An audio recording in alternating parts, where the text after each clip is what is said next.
Welcome friends, एक बार फिर से स्वागत है आपके अपने भरोसेमंद यूट्यूब चैनल पर। देश भर के करोड़ों केंद्रीय कर्मचारी पेंशनर लंबे समय से कर रहे थे मांग। आखिरकार केंद्र सरकार ने कर्मचारी और पेंशन भोगियों की 4 बड़ी मांगों को लेकर किया बड़ा ऐलान। कर्मचारी संघ व पेंशन भोगी मंच ने प्रधानमंत्री जी को भी भेजा था मांग पत्र। सुप्रीम कोर्ट का भी बड़ा फैसला, 18 माह बकाये कर्मचारियों का हक उन्हें हर हाल में मिलना चाहिए। अभी 18 माह बकाये भुगतान को लेकर आगे बड़ी खुशखबरी। अभी आए एआईएस पे इंडेक्स के ताजा आंकड़ों से ये यानी महंगाई भत्ते में बढ़ोतरी की तस्वीर हो गई साफ। महंगाई भत्ते ने फिर लिया बम्पर उछाल। फिटमेंट फैक्टर में बढ़ोतरी को लेकर केंद्र सरकार का बड़ा ऐलान। फिलहाल 2.57% के हिसाब से मिल रहा है कर्मचारियों को फिटमेंट फैक्टर। 3.68% होने पर न्यूनतम वेतन 18,000 रुपए से बढ़कर 26,000 रुपए। पेंशन धारकों के लगातार दबाव के चलते न्यूनतम पेंशन बढ़ोतरी को लेकर बड़ी खुशखबरी। साथ में फैमिली पेंशन को लेकर बड़ा अपडेट। जानेंगे सभी खबरों को विस्तार से। सबसे पहले वीडियो को लाइक कर दीजिए, क्योंकि एक लाइक ही हमारी मेहनत का फल होता है। साथ में चैनल पर फर्स्ट टाइम विजिट किया है तो चैनल को सब्सक्राइब करके बेल आइकन दबा दीजिए, ताकि कर्मचारियों, पेंशन और जवानों से संबंधित वीडियो का नोटिफिकेशन आपके पास पहुंचे सबसे पहले। तो चलिए जानते हैं खबरों को विस्तार में। पहले बात कर लेते हैं महंगाई भत्ते में बढ़ोतरी को लेकर आई बड़ी अपडेट की। लोकसभा चुनाव से पहले केंद्र सरकार केंद्रीय कर्मचारी और पेंशनरों को महंगाई भत्ता और महंगाई राहत 40% से बढ़ाकर 50% करने जा रही है। ये अनुमान श्रम मंत्रालय द्वारा जारी जुलाई से नवंबर तक के एआईएस पे इंडेक्स के आंकड़ों से लगाया गया है। हालांकि अभी 28 से 30 जनवरी को दिसंबर के आंकड़े आएंगे। इसके बाद क्लियर होगा कि जनवरी 2024 से डीए में 4% बढ़ोतरी होगी या उससे ज्यादा। अगर 7वें वेतन आयोग के तहत आने वाले कर्मचारी पेंशनों को 4% डीए डीआर बढ़ता है तो सैलरी और पेंशन में बम्पर उछाल देखने को मिलेगा। इसका लाभ 48 लाख ज्यादा केंद्रीय कर्मचारियों और 68 लाख से ज्यादा पेंशनरों को देखने को मिलेगा। संभावना है कि बजट सत्र के बाद केंद्र की मोदी सरकार डीए की नई दरों को ऐलान कर सकती है। हालांकि अभी तक आधिकारिक पुष्टि होना बाकी है। अगर डीए में 4% की बढ़ोतरी होती है तो यह 50% हो जाएगा। इससे न्यूनतम बेसिक सैलरी 18,000 रुपए वाले कर्मचारियों को 50% का 9,000 रुपए उसकी सैलरी में जोड़ दिया जाएगा। इसी तरह अन्य कर्मचारियों को उनके वेतन के आधार पर डीए मिलेगा। अगला डीए 2024 जनवरी से लागू किया जाएगा, जो जून तक लागू रहेगा। माना जा रहा है कि लोकसभा चुनाव की तारीखें और आचार संहिता प्रभावी होने से पहले नई दरों का ऐलान किया जा सकता है। हालांकि अभी तक आधिकारिक पुष्टि होना बाकी है। अगली खबर की बात करते हैं। 18 महीने की डीए एरियर को लेकर सरकार ने सुना दी अच्छी खबर, कंफर्म हो गई डेट। केंद्रीय कर्मचारियों के लिए अच्छी खबर है। लंबे समय के बाद 18 महीने के डीए एरियर का अपडेट आ चुका है। मीडिया रिपोर्ट्स के अनुसार सरकार जल्दी कर्मचारी खाते में 18 महीने के डीए एरियर का पैसा ट्रांसफर करने जा रही है। सरकार ने लोकसभा में भी 18 महीने के डीए एरियर के बारे में जानकारी दी है। सरकार ने बताया कि कोरोना महामारी के दौरान कर्मचारी को रोके गए महंगाई भत्ते को सरकार को 34,402 करोड़ का फायदा हुआ था। 48 लाख ज्यादा केंद्रीय कर्मचारी और 68 लाख ज्यादा पेंशन को जल्दी ही डीए का पैसा मिल सकता है। बता दें कि सरकार की तरफ से अभी तक डीए को लेकर कोई सहमति नहीं बनी थी, लेकिन उम्मीद की जा रही है कि सरकार जल्द ही 18 महीने के डीए का फैसला ले सकती है। सरकार ने महंगाई भत्ते की 3 किस्तों पर रोक लगा दी थी। साल 2021 में से जून में बहाल कर दिया गया था। उम्मीद ये लगाई जा रही है कि सरकार लोकसभा चुनाव से पहले होली के आसपास कर्मचारियों को 18 महीने बकाये का तोहफा दे सकती है। आपको बता दें कि डीए का पैसा कर्मचारियों को उनके सैलरी बैंड के आधार पर दिया जाता है। केंद्रीय कर्मचारियों की लगातार मांग है कि उनका हक है, उनका पैसा रोकना नहीं चाहिए। एरियर की डिमांड को लेकर कर्मचारियों ने कोर्ट में भी अपील की थी। इस पर सुप्रीम कोर्ट ने सरकार को यह कहकर विचार करने के लिए कहा था कि यह कर्मचारियों का हक है, इसे फ्रीज किया जा सकता है, लेकिन रोका नहीं जा सकता। फिटमेंट फैक्टर बढ़ोतरी को लेकर भी बड़ी अपडेट आ चुकी है। कर्मचारी लगातार अपने फिटमेंट फैक्टर बढ़ोतरी की मांग करता रहे थे। फिलहाल कर्मचारियों को 2.57% के फिटमेंट फैक्टर के तहत वेतन मिल रहा है और कर्मचारी लंबे समय से 3.68% करने की मांग करते आ रहे हैं। अगर कर्मचारी का फिटमेंट फैक्टर बढ़ा दिया जाता है तो न्यूनतम वेतन 18,000 रुपए से बढ़कर 26,000 रुपए हो जाएगा।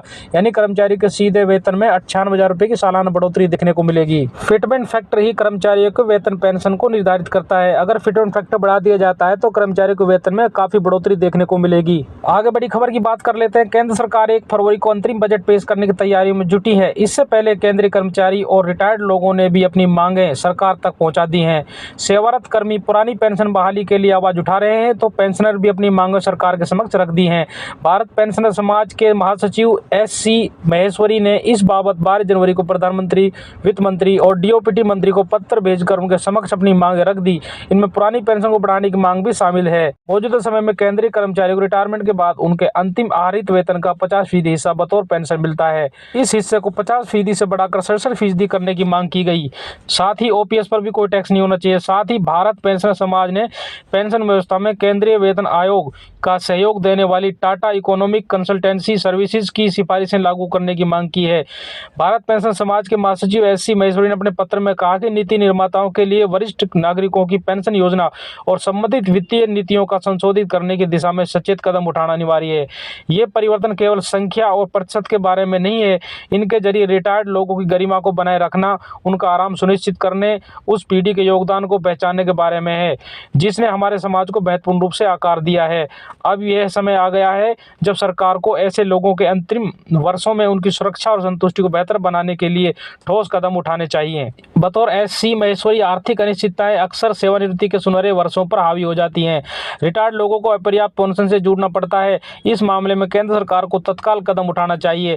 TECS ने 5वें वेतन कमीशन के साथ अपने परामर्श में कहा था कि एक सेवानिवृत्त व्यक्ति को अपने सेवानिवृत्त पूर्व के जीवन स्तर को बनाए रखने के लिए उसके अंतिम आहरित वेतन का 67% बतौर पेंशन मिलना आवश्यक है।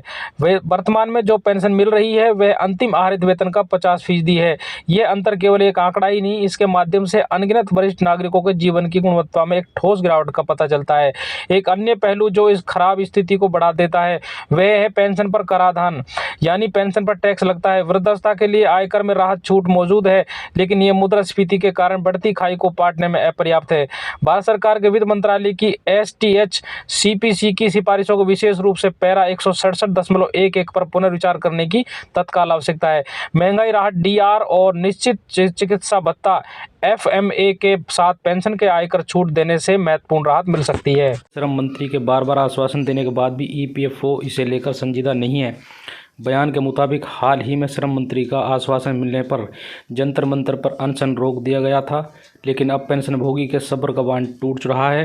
बयान में कहा गया है कि PM मोदी अपनी गारंटी पूरी करें और मानवता के आधार पर पुराने पेंशनभोगियों की मांगों को तुरंत लागू करें, और ऐसा न होने पर 30 जनवरी से फिर से क्रमिक उपवास शुरू किया जाएगा, जो मांगें पूरी होने तक जारी रहेगा।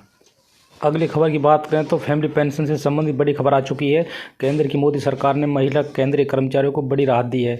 महिला सरकारी कर्मचारी अब अपने